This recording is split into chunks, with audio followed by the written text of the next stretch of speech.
All right, Stokastic, here we go. It's your old pal EMac coming to you. First time doing a show for NHA football. First time doing a show with Geoff, Ulrich. We're reminiscing in the past. It feels like we've done shows together. We've watched each other's content, but never quite been in the same place at the same time. Welcome to the experience of doing a show with the old guy. Trust me, I'm probably not that far behind you, man. Yeah, no, it is kind of funny. I know it's been a few years now. I know I've worked for the site, and just naturally you figured we would have just hopped on one or we would have fit in for someone else. But yeah, hey, glad it happened. Thanksgiving, yeah. Let's get it done. Let's make this historic. Absolutely. So we've got a lot of fun coming on here. We of course are brought to you by No House Advantage. We've got some promo codes here for you. We've got a great deal for Stochastic. We'll tell you how to get in there, but we're going to be focusing on the 3-game Thanksgiving slate here for NFL. Coming up right after us, you'll get the show with Gundacker and with Terry. They're going to be covering tonight's 12-game NBA slate, and then you'll get another show on Friday covering the massive Friday NBA slate, and then the usual weekend football slate. But heading into starting tomorrow, 3 games on the docket. Of course, Detroit and Dallas always play at home on Thanksgiving, so they will be hosting games.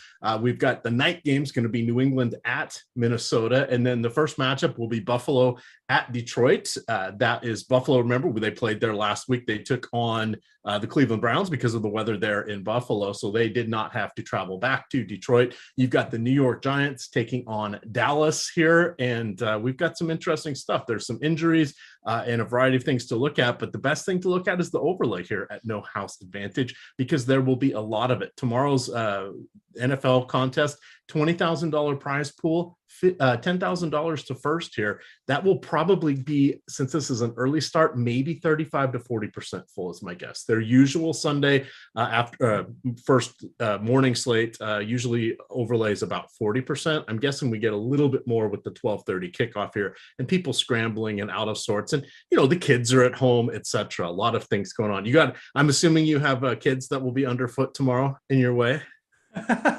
No, well, for me, no, my kids are in school tomorrow because remember I'm in Joe, we just said yeah, Geoff has to work tomorrow all day. Yeah. No holiday for him. He already got Thanksgiving, so we won't be too sad. But no, it's actually better for me though, because my kids are at school and I can actually watch the games. See, so but yeah, no, yeah, you're right about. I mean, look, like if you guys haven't checked it out, No House Advantage, like.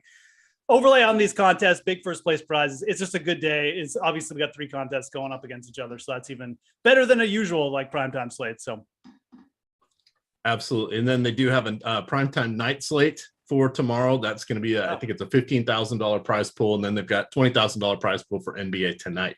That's what Gunn and Terry will be talking about. But so we have a few free projection things here for you. I'm going to drop these links into the YouTube chat. The first one is we've built out the optimal lineups for you, so you don't even have to think too hard. And then here are the projections. The projections we, of course, update with any news. The projections that we're choosing on the No House Advantage tournament contest, those are static. Those are similar to salaries. So once they're released, they don't change those, and they are not adjusted for news. Separately, we can play some versus the house contest. If you do not have sports wagering in your state, you can kind of scratch that itch with some parlay cards here, basically picking 2, 3, 4, or 5 player props, choosing the over or under. You got to get all of them right for the payouts, but you go 5 for 5 on that card, it's 21x payout. So those are dynamic.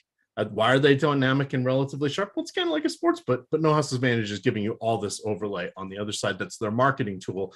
They want you to come in and check things out. Come in through the link below us here in the YouTube description, and you click through that. That will give you the Awesemo code attached to your account when you create it. When you make your first deposit, they'll give you a match up to $50. You put in 20, they give you 20. You put in 50, they give you 50. You put in 100, they're going to give you 50 because it's a $50 deposit match. That money does come out of your account first. All right, looking over here at the handy dandy Stokastic projections page, I see we have the NFL games up for tomorrow. I'm looking at, we can sort this. We go and simulate these outcomes and then we give you a percentage of the success of what's going to happen. And then we even tell you if that's too much, we'll tell you to bet the over or the under. You got to put together 10 of these for tomorrow's card. That's what that optimal lineups page is. You can go glance over there and see what, just by the names that are appearing, you can see the first 3 or 4 guys that should be your higher level questions here. Geoff, I'm going to hand this over to you. We're going to start off with Ezekiel Elliott, former bell cow back for the Dallas Cowboys. He's got a little competition now with Mr. Pollard waiting in the wings. He has a 30.5 rushing total here. As much as we like to besmirch the good name of Ezekiel Elliott, do you think he's going to get more than 30.5 yards? Yeah, I mean, he's got more than a little competition right now, right? I mean, Tony Pollard trending towards being a lead back, super efficient with his touches right now. But, it's the Cowboys. Ezekiel Elliott's going to get some touches. And I think especially like when they're in the red zone, Zeke is still going to be a part of it. He did split carries with Tony Pollard last week in the red zone. That's one thing I think to take note of. There's a lot of scenarios here where I think the Cowboys are also just laughably in front in this game with the way the Giants injury report is turning out. So that's just going to lead to, they're not going to give Tony Pollard 25 touches if they don't need to right now. I think they realize they've got a Ferrari and they probably want to keep it pristine. So Ezekiel Elliott, 30.5 rush yards. Yes, let's just take the over there. Too many scenarios where he just hits that. Obviously, we have that projected. That's one thing about Noah's Advantage too. With the pick'em contest, the props aren't the same as they are in the versus the house.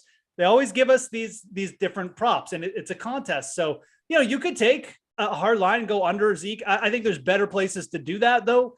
Let's just trust the projections. Take a free square here.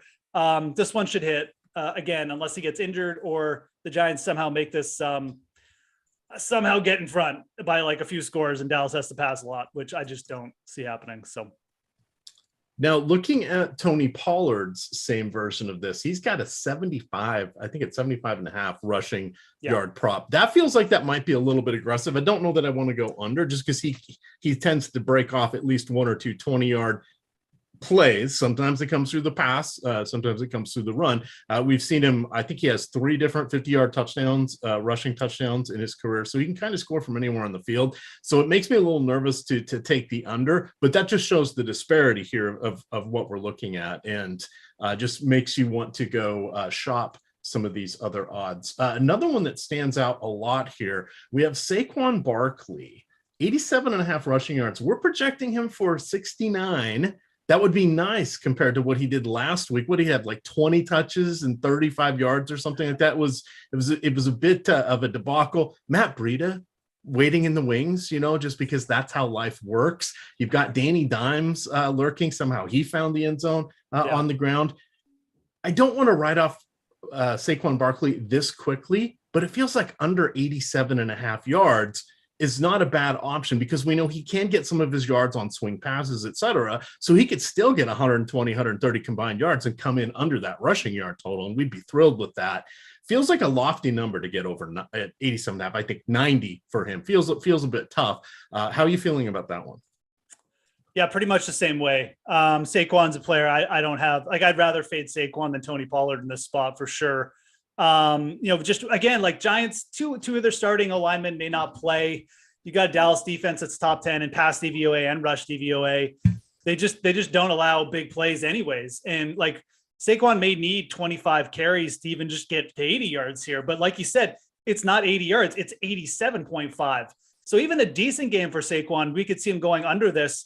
And I think he's probably got a better chance of breaking off big plays in the pass game, although they really haven't used him that effectively there. So either way, this is one where, again, you use the free projections. We have him projected for under 70 rush yards. And quite frankly, I'm not that shocked by it. I mean, I think it's a good spot to take the under. It's a pretty big projection just across the industry too. So yeah, Saquon, again, you could think about, going, if you really want to make super contrarian lineups, maybe you take the under on Pollard and the over on Saquon. But man, I mean, this Dallas game is the one I feel the most confident about the way it's going to go.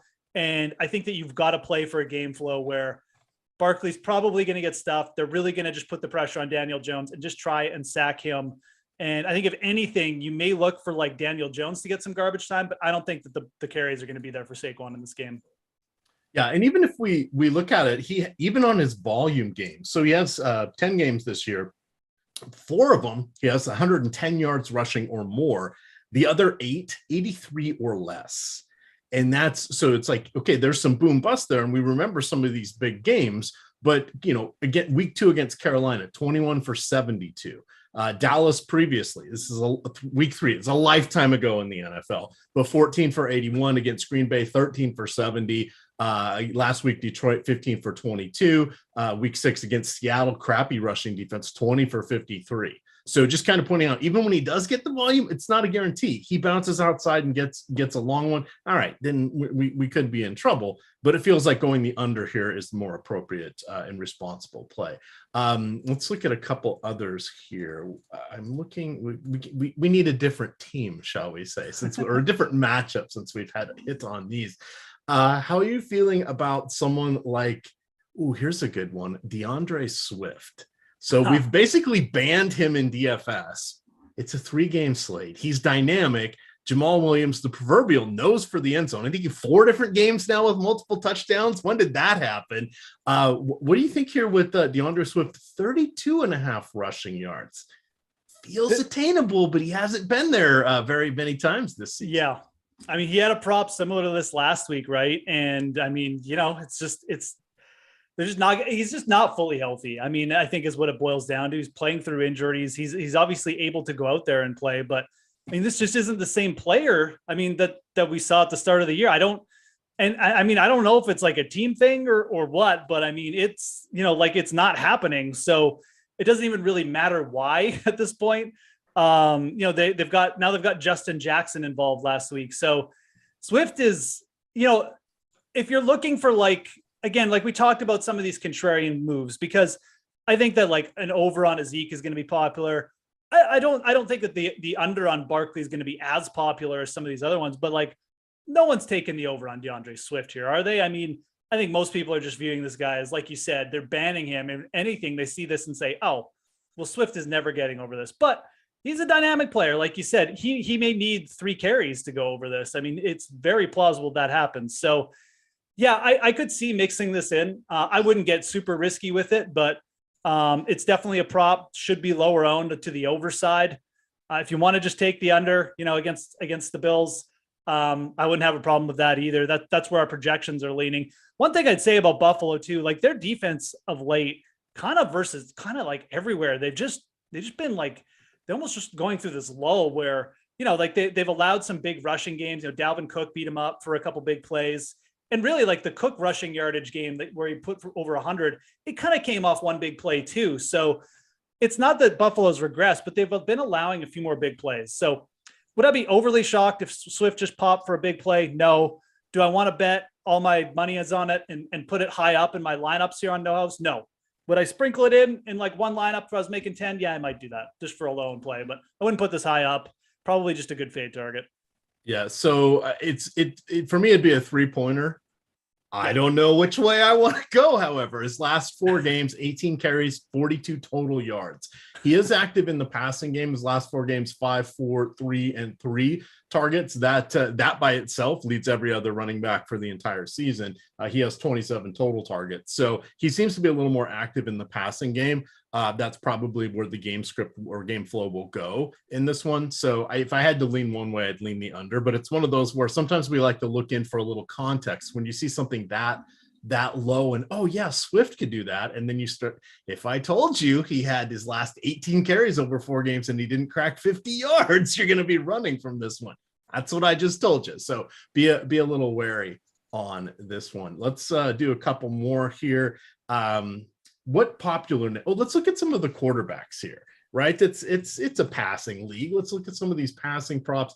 Let's see. It doesn't look like we have any interception ones on this one. A lot of times you want to look for those, especially on the larger slates.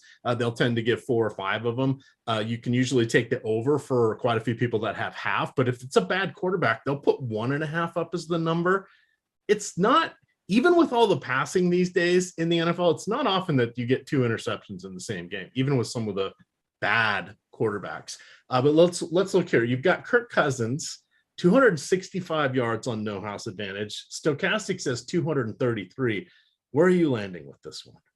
Yeah, I mean, I'm kind of landing in the middle of these projections where, like, I mean, I think 260, whatever we got up on No House is like you said, it's a little aggressive, but at the same time, like a little surprised that we don't have them for like a little bit more than 232. I mean, I think 250 is kind of what his prop is around the industry. So, Kirk Cousins going up against the Patriots team, a little bit slower in pace. I mean, they have been throwing a little bit more late, but it's, taking this game, I think if you're going to play the Cousins over, you really need to kind of commit. Like you got to look at like, maybe taking Mac Jones over on the other side, pairing him with like Jacoby Myers as well. And then obviously if you're taking overs on Kirk Cousins, probably pairing him with Jefferson. So I don't mind it. Like, I don't think it's as outlandish a play as some of these other ones we're talking about. Like, I'd probably rather take a shot with Kirk Cousins than say like, maybe Saquon, just because I think this game has more outcomes where, you've got a faster paced team in Minnesota. If the Patriots offense, and they've shown, I know they were terrible last week, but like they've shown in spots that they can move the ball with Stevenson and Myers. So yeah, I don't hate it, but at the same time, this is a big prop. And I still, even like where I would just land, where I would be projecting them, I would say this is one where if you want to put it lower down and take an under here, perfectly fine. You're getting a big prop. It's a spot where, just not really facing a team that I think is necessarily going to let you throw for like 350 yards with regularity. So. All right. This is where I'm got to make sure there's no clouds in the sky. I don't want lightning to strike me here. I'm going against the Stokastic projections. Let's talk Josh Allen. 275.5 on the passing yards. Stokastic has him projected for 285.5. Could he get there? Absolutely. This game's in a dome. Hey, it's a dome he played in just a few days ago. Didn't get there. Pre-injuring his UCL, the ulnar collateral, I never say it right. The UCL, that's why I would call it the UCL. The ligament in his elbow that usually results in Tommy John surgery for pitchers. He hurt that against the New York Jets. The game prior to that against Green Bay in Buffalo, just 218 passing yards. Against the Jets, 205. Hey, all was right in the world against Minnesota, 330. Last week, 197. Wait a second. This is Josh Allen, and he hasn't thrown for more than 220 yards, just only the one time in the last 4 games. Feels a little concerning here. They do have plenty of running backs. They've gone a little bit more with rookie James Cook. They traded for, escaping my name right now, from the Colts. Hines. So, and he's hardly done anything. And then, of course, they have Devin Singletary. Obviously, they moved on from they traded backups there with Indy. But I was surprised that they haven't used Hines much at all, because I thought he had a very complementary skill set for what you would see that they are looking for in Buffalo as a pass catching back. But the point being is they got a lot of options here. They're going to try to make another postseason run. If they can take it easy with Josh Allen, feels like this would be a good time to do it. I'm going with the under against Josh Allen. And I mean, it's kind of like, what I was talking about with Cousins, right? Like I do think there's a lot of scenarios where Cousins, goes over his number. I think you made a good case. I mean, it's a close prop, we have it projected as over, but it's within 10 yards. It's passing. So yeah, there's definitely concern. I'm kind of on the other side of this one, if I'm being dead honest. I think that this probably is a spot where the Bills start to throw it more, but I mean, you're right to be concerned. Like, I mean, if the Bills come out and do this exact same game plan and they really try to run the ball regardless of score, I mean, you have to have major concerns about Josh Allen, because there's no way, like, Detroit's allowed like 3.3 yards per carry to running backs for the last 3 games. Their defensive line has played good. But again, like, if they're going to protect Josh Allen, then the opponent isn't really going to matter. They're going to throw the ball less. And like you said, they have 3 running backs. They can scheme plays. It doesn't really matter about what Detroit. They're also just the Lions. I mean, it's a 3-game sample, so let's not give them too much credit, right? I think Buffalo can move the ball on the ground here. So I lean more with the projections than you. I like the spot for Steph Diggs as well to go over. I would rather pair Allen and Diggs as an overplay, but I think it's a good contrarian play. I think most people will look at this and be like, oh, Josh Allen, let's all pile into the over. And that's probably what a lot of people will be building lineups as. So much like the Cousins play, I don't think it's terrible to go against the projections on this one. It's close. And there's, as we've seen from the Bills, they have a game script where, they can run the ball heavy. I just feel like Detroit will probably push them into more pass heavy game. Detroit's been playing teams pretty close late, covering. And I think that'll lead Josh Allen to the over, but would I be so shocked if he went under again? No, I have concerns about the elbow too. All righty, let's talk a little bit about Stokastic, because we've got a deal for you here. This is our Black Friday Cyber Monday deal. This is the granddaddy of them all, not to be topped again this year. So you're going to want to act now. To say thanks to all of you, we'd like to give you this opportunity to get a full week, that's 7 days of Stokastic Platinum for just $5. That's a 90% discount. This deal's not going to be around forever. It's going to run from started 2 days ago. It's going to go through the 28th, but you get access to everything on Stokastic, all sports, all tools, the Discord. You get the lineup generator, World Cup projections, college basketball projections, college football projections, huge college football slate on Friday and again on Saturday. So that right there is a steal and a half just for that. You get the 1v1 tool, the lineup builder, the boom bust, the leverage scores, top stacks, all that stuff and more. It's a lot of fun. Promo code is thanks, because we want to say thanks to all of you for making this a great place to work. Is there a better time to take something like that? You've got Thanksgiving, the World Cup, like you said, college football, full NFL slate, NBA, like everything's, there's literally no sport except golf, I guess. Yeah, college basketball and NHL. No. Last week, you should have led with that. You're Canadian. I thought you had to, right? Okay, let's look at a couple more here, and then we'll clear the road for Terry and Gunn, who are going to come in and talk a little NBA. Anything? Let's turn it over to you. Anything popping up for you here? You like any of these the receiving stuff? You got Jefferson, you got Devontae Parker, you got Darius Slayton. Might be the last healthy receiver in all of the Meadowlands these days. Yeah. Well, I mean, we got Isaiah Hodgins up there as a strong overplay. Creative player. No, that's an error. That's just a data malfunction. But I like Jacoby Myers a lot from the Patriots. Again, I think the Vikings, the pace of play, they'll force the Patriots to throw the ball a little bit more. 4.5 receptions. We got that projected as a strong over. I think Myers is just a solid receiver who's going up against a weaker pass defense. So that's a player like I feel very comfortable with on the over. And I know we talked a little bit about this, but like the quarterbacks, we do have a Daniel Jones passing touchdown prop up here that's at 1.5. Like just hammer the under there. Dallas allowed multiple passing touchdowns 3 times this year.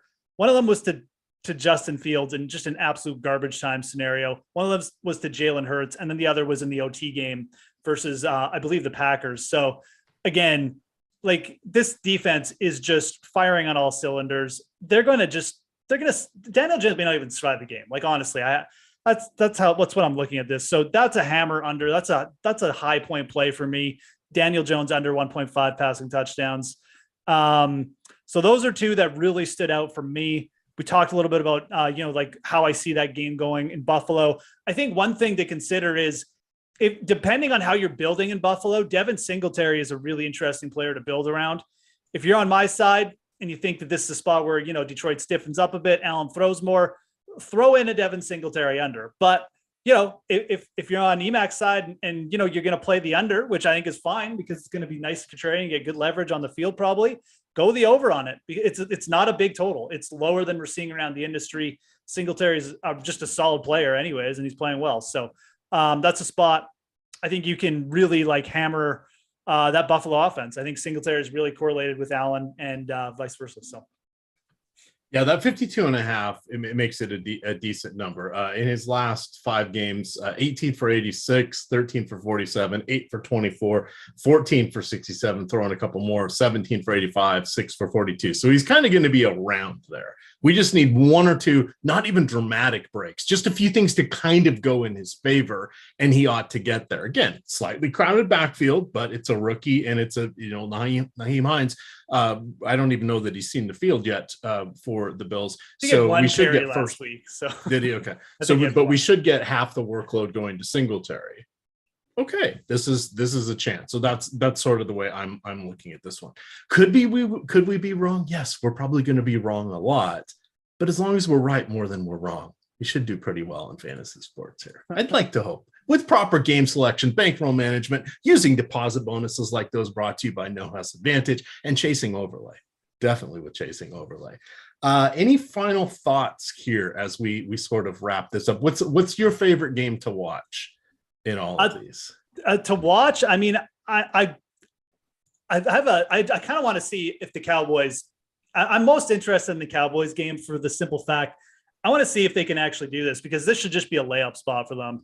And I want to see if they can come out and perform like San Francisco did. So in a weird way, that's going to be the most lopsided game, but it's also the one I want to see. I think from a competitive standpoint, I really think this Minnesota New England game will be really interesting. Different styles, but it's Belichick.